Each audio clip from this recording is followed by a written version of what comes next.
بسم اللہ الرحمن الرحیم۔ ایک دفعہ کا ذکر ہے کہ ایک کوے کو شدید بھوک لگی۔ وہ کچھ کھانے کی تلاش میں کھیتوں کی طرف نکل آیا۔ وہاں ڈھیر سارے مختلف جانور پھر رہے تھے، مثلاً گائے، بھینس، مرغیاں، چوزے اور بکریاں وغیرہ۔ اچانک دور سے اڑتا ہوا ایک عقاب آیا اور چوزے کو اپنے پنجوں میں دبوچ کر لے گیا۔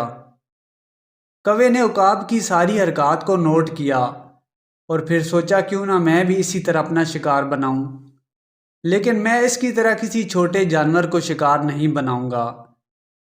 یہ سوچتے ہوئے وہ بالکل عقاب کی طرح اوپر سے نیچے کی طرف تیزی سے آیا اور بھینس کی کھال میں اپنے پنجے گھسا دیے اور اسے اوپر کی طرف کھینچنے لگا، لیکن یہ تو ناممکن تھا۔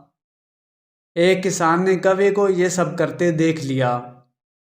اس نے کھینچ کر اس کے پنجے نکالے اور پر کاٹ کر اسے اپنے بچوں کے حوالے کر دیا کھیلنے کے لیے۔ کوے کو اس کام پر بہت پچھتاوا ہوا، لیکن اب کچھ نہیں ہو سکتا تھا۔